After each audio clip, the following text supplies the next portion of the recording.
నమస్తే అండి. నమస్కారం అండి. తెలంగాణలో జాగృతి పార్టీ ప్రాంతీయ పార్టీగా ఏర్పడుతుంది. దాని గురించి చెప్పండి. ముఖ్యంగా ప్రధానంగా తెలంగాణ రాష్ట్రంలో ఒక రాజకీయ అనిశ్చితి కొనసాగుతుంది.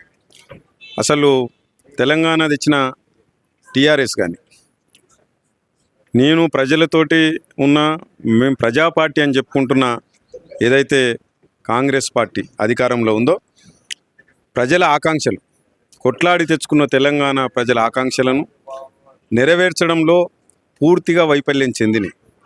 తెలంగాణ ఇవాళ దేశం మొత్తం ఎదురు చూస్తుంది తెలంగాణ నాయకత్వం బాగుంటుందని. కానీ తెలంగాణ ప్రజలందరూ కూడా తెలంగాణ నాయకత్వం అనేది నిజమైన నాయకత్వం, ప్రజల కోసం పోరాటం చేసే, ప్రజల ఆకాంక్షలను గౌరవించే రాజకీయ పార్టీ లేదనేది 100% చెప్పిన హామీలు నెరవేర్చకపోవడం, ప్రజలను మభ్యపెట్టి అధికారంలోకి రావడం, ఇట్లాంటి ప్రజలు చూసి విసిగిపోతున్న ప్రస్తుత సందర్భంలో తెలంగాణ ప్రాంతంలో ఒక నిజంగా ఆకాంక్షలను గౌరవించే రాజకీయ పార్టీ కావాలన్నది తెలంగాణ ప్రజల ఆకాంక్షకు అనుగుణంగా ఈరోజు కవితక్క గారి నాయకత్వంలో తెలంగాణ జాగృతి రాజకీయ పార్టీగా ఏర్పాటు కాబోతున్నది.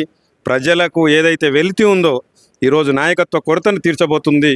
అది కూడా ప్రజల ఆకాంక్షలను గౌరవించే జాగృతి అనే రాజకీయ పార్టీ ఏర్పడబోతుంది అనేది ఇవాళ తెలంగాణ ప్రజలందరికీ తరఫున కవిత గారికి శుభాకాంక్షలు చెప్పుకుంటూ కవితక్క గారికి, అదేవిధంగా తెలంగాణ ప్రజలందరికీ కూడా రేపు మంచి రోజులు వస్తాయని చెప్పి ఈరోజు చెప్పడం జరుగుతుంది. ఇంకోటి ఏంటంటే కాంగ్రెస్ టీఆర్ఎస్ ఏమంటారంటే రేవంత్ రెడ్డి అంటే విజయలక్ష్మికి పోలిస్తారు కవిత గారిని, ఆమెకు లెక్కర్లని అన్నట్టు మాట్లాడుతున్నారు. ఒకరోజు టీఆర్ఎస్ పార్టీ ఏర్పాటు చేసినప్పుడు కేసీఆర్ గారు తెలంగాణ రాష్ట్రాన్ని సాధిస్తామన్న రోజు ఈడ చాలామంది వెటకారం చేశారు. అసలు మొక్కాడితిలో వచ్చింది పుబ్బలో వెళ్ళిపోతుందని చెప్పి ఆనాడు స్వయంగా చంద్రబాబు నాయుడు గారే చెప్పారు. కానీ అదే చంద్రబాబు నాయుడు ఈ రాష్ట్రాన్ని వదిలిపెట్టి పోయేటట్టు తరిమి కొట్టిరు తెలంగాణ ప్రజలు.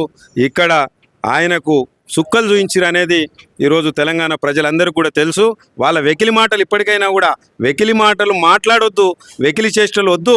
ఈరోజు రేవంత్ రెడ్డి గారు కూడా ఒకరోజు టీఆర్ఎస్లో పనిచేసిన వ్యక్తివే, నువ్వు మహబూబ్నగర్ జిల్లా ప్రధాన కార్యదర్శిగా కొనసాగిన వ్యక్తివే. ఇవాళ నీకేదన్నా రాజకీయంగా ఈరోజు భవిష్యత్తు ఇచ్చిందంటే అది టీఆర్ఎస్ అని చెప్పి మర్చిపోవద్దని చెప్పి రేవంత్ రెడ్డి గారికి ప్రధానంగా చెప్తున్నాం. జయలలిత కాదు, ఈరోజు రాష్ట్రంలో దేశంలో ఒక నాయకత్వం అంటే ఒక మహిళా నాయకత్వం ఎట్లా ఉంటుందో రేపు భవిష్యత్తులో కవిత గారు చూపెట్టబోతున్నారు. కవితక్క గారి నాయకత్వం రేపు తెలంగాణ ప్రజలు దేశానికి దిక్సూచిగా మారబోతున్నారు అనేది మేము ఘంటాపదంగా చెప్తున్నాం.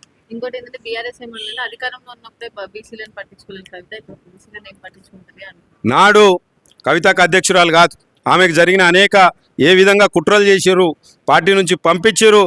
తన సొంత నియోజకవర్గంలో సొంత ఫాదర్ కూడా పట్టించుకోలేదు. నేను ఒక మహిళగా నన్ను దూరం పెట్టిరు అనేది స్పష్టంగా ఆమె చెప్పడం జరిగింది. అనేక ఉద్యమకారుల గురించి కానీ తెలంగాణ ప్రజల ఆకాంక్షల గురించి కానీ అనేక విషయాలు పార్టీ ముందు ఉంచినా పట్టించుకోలేదు. ఈరోజు కుట్ర చేసి సొంత పార్టీలోనే కుట్ర చేసి ఆమెని ఇలా ఒక నిందితురాలుగా చిత్రీకరించిన ఈరోజు టీఆర్ఎస్ కూడా మట్టి కొట్టుకోబోతున్నది బీఆర్ఎస్ అనేది మేము ఘంటాపదంగా మళ్ళీ ఒకసారి కూడా తెలియజేస్తున్నాం. తెలంగాణలో ప్రస్తుతానికి ఆల్రెడీ 2 పార్టీలు ఉన్నాయి. మళ్ళీ జాగృతి నుంచి కవిత కొత్త పార్టీ పెడతానని అనౌన్స్ చేశారు. సో దాని గురించి తెలంగాణలో అంటే ఇప్పుడున్నటువంటి BJP national party, Congress national party, BRS national party.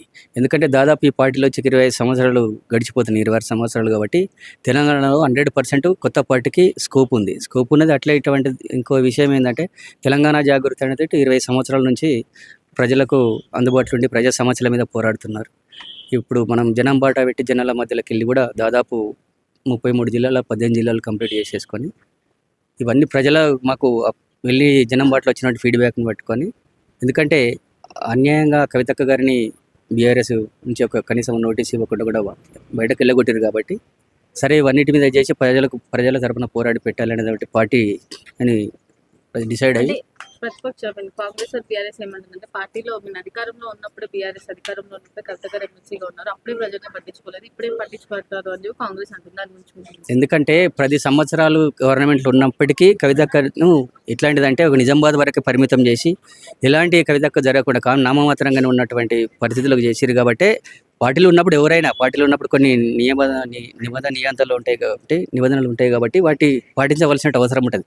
ఏదైనా పీక్ మూమెంట్కి వచ్చినప్పుడే బయటకు రాక తప్పది, చేయక తప్పదు కదా. చెప్పినందుకే కదా ఇట్లా కరెక్ట్ కాదు, ఉద్యమకారులకు అన్యాయం జరుగుతుంది, ఎంబడినటువంటి కొంతమంది గుంటనక్కలు అట్లాంటి చేరిన వాళ్ళు నల్లికొట్ల వాళ్ళు అనే విధానంగా మాట్లాడి వాళ్ళు కరెక్ట్ కాదు, మన పార్టీ బాగుండాలి, బాగుపడాలనుకుంటే ఉద్యమకారులు అనుకుని తెలంగాణ తెచ్చుకున్న తెలంగాణ సామాజిక తెలంగాణ అనేది కాలేదు, భౌగోళిక తెలంగాణ వచ్చింది కానీ సామాజిక తెలంగాణ రాలేదు. అట్టడుగు వర్గాలకు ఇప్పటి వరకు ఈ 10 సంవత్సరాలు కానీ ఇప్పుడు మన కాంగ్రెస్ గవర్నమెంట్ 2.5 సంవత్సరాలు అవుతుంది కానీ ఎక్కడ వేసిన గొంగడు అక్కడే విధంగా ఉంది. కాబట్టి అంటే ప్రజలకు సమస్యలు ఇప్పుడు ఉద్యమకారులు అనుకున్నారు 250 గజాలు అనుకున్నారు, నెలకు 25,000 ఇస్తామన్నారు. అవి కూడా కాంగ్రెస్ కూడా ఇప్పటివరకు ఇంప్లిమెంట్ చేయలేదు. ఇటు కాంగ్రెస్ మీద అట్లాంటివంటి ప్రతిపక్ష పాత్ర బీఆర్ఎస్ పోషించినప్పటికీ మన జాగృతి ప్రతిపక్ష పార్టీ పోషిస్తుంది. కాబట్టి వీళ్ళకన్నిటికీ ప్రజా సమస్యలను పోరాడడం బట్టి ప్రతిపక్షం నుండి బీఆర్ఎస్ ప్రభుత్వాన్ని ప్రశ్నించాలి, అట్లాంటి కవిత గారు ప్రశ్నిస్తున్నారు, దాని గురించి అంతే కదా. ఇప్పుడు ఈ బీఆర్ఎస్ పనిచేస్తలేదు కాబట్టి మేము తెలంగాణ జాగృతి ప్రశ్నిస్తున్నాం. ఏ పార్టీ అయినా ప్రతిపక్షం అంటే ఇప్పుడు ప్రశ్నిస్తే కదా మనం అమ్మాయినా కానీ అడిగితేనే అన్నం పెడుతుంది. ఇప్పుడు తెలంగాణలో దాదాపు మీకు తెలుసు, ఇప్పుడు కొన్ని ప్రాజెక్టులు మనం మాట్లాడితే ప్రాజెక్టు సమస్యలు కానీ హైదరాబాద్లో కానీ రోడ్లు కానీ ఏ సమస్యల మీద అది చేసినా కూడా మళ్ళీ వెలుగుమాటల ప్రజల సమాచారాల మీద చేస్తే కనీసం అక్కడికి పోయి ఒక ఫోటో దిగి బయటకు వచ్చారు. అదే కవితకర్ 3 రోజులు దీక్ష చేసి ఎంతో 700 మంది ఇళ్ళు చేస్తే పాపం గరీబులు పట్టాలు ఉన్నాయి అవన్నీ చేస్తే కూడా కనీసం ఈ బీఆర్ఎస్ ప్రతిపక్ష పాత్ర కానీ పోషించలేదు. కనీసం ఏదైనా పోయి ఒక ఫోటో దిగి వచ్చారు. 3 రోజులు చేసేసి కాబట్టి కాంగ్రెస్ ఏమంటుందంటే జయలలిత గారితో జాగృతి నాయకులు పోలుస్తున్నారు, కానీ ఆమె లిక్కర్ రాని అని అంటున్నారు. లిక్కర్ రాని అంటే మీ ఏదైతే బీఆర్ఎస్ ఎక్కువ వాళ్ళు అనేవాళ్ళు కూడా వాళ్ళు బీఆర్ఎస్ వేరే పార్టీ కాదు. బీఆర్ఎస్ కొంతమంది కాంగ్రెస్ తక్కువ, బీఆర్ఎస్ వాళ్ళు ఏంటంటే కవితకని టార్గెట్ చేసి వాళ్ళే వీళ్ళతో చేసి మీ సీఎం రేవంత్ రెడ్డి గారు కూడా చెప్పారు. ఏం చేసారు, ఒక లైక్కి 100 రూపాయలు ఇట్లా చేస్తే అని ఉన్నాయి కదా.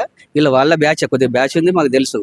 అంటే లిక్కర్ అని అంటే కేసీఆర్ గారు కూడా జైలుకి వెళ్ళినప్పుడు చెప్పారు, కడిగిన ముత్యంలాగా నా బిడ్డ బయటకు వస్తుందని చెప్పారు. అదేవిధంగా మన కోర్టు కూడా ఈ మిగతా వాళ్ళకి చెంపపెట్టలాగా తీర్పు వచ్చింది. మళ్ళీ వీళ్ళు సుప్రీంకోర్టు పోయినా కూడా ఏంటంటే ఈ లోయర్ కోర్టు ఏది ఇస్తుందో హయ్యర్ కోర్టులో కూడా అదే ఉంటుంది. దాని మీద చాలా పెద్ద సమస్య చేయలేదు.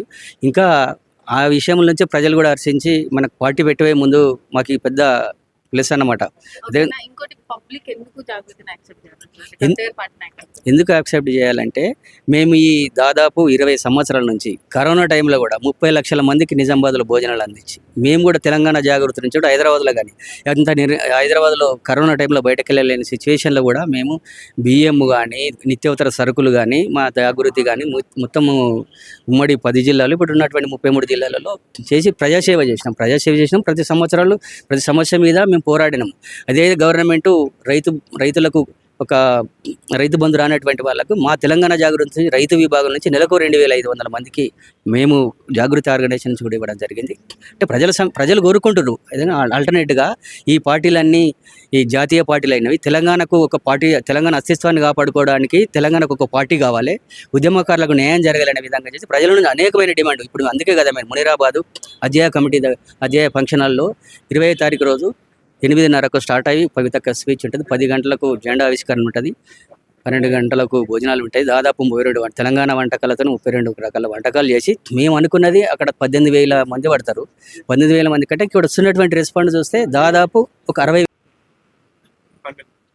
కవితక్క గారు మార్నింగ్ అమరవీరుల స్థూపం దగ్గరికి వెళ్ళి అక్కడ నివాళులు అర్పించి నేరుగా మేడ్చల్ వెళ్ళి మునీరాబాదు అధ్యాయ కమిటీ దగ్గరికి వెళ్ళి ఏమంటున్నారంటే కాంగ్రెస్ ఏమంటుందంటే కుటుంబ కలహాల వల్లనే కవిత బయటికి రావడం జరిగింది.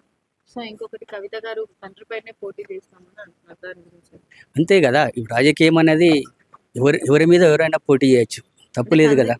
తండ్రి మీద పోటీ, తండ్రి కోసం తండ్రిని ప్రశ్నించడానికి పార్టీ పెట్టింది. తండ్రి అనేది ప్రజా సమస్యల మీద కదా.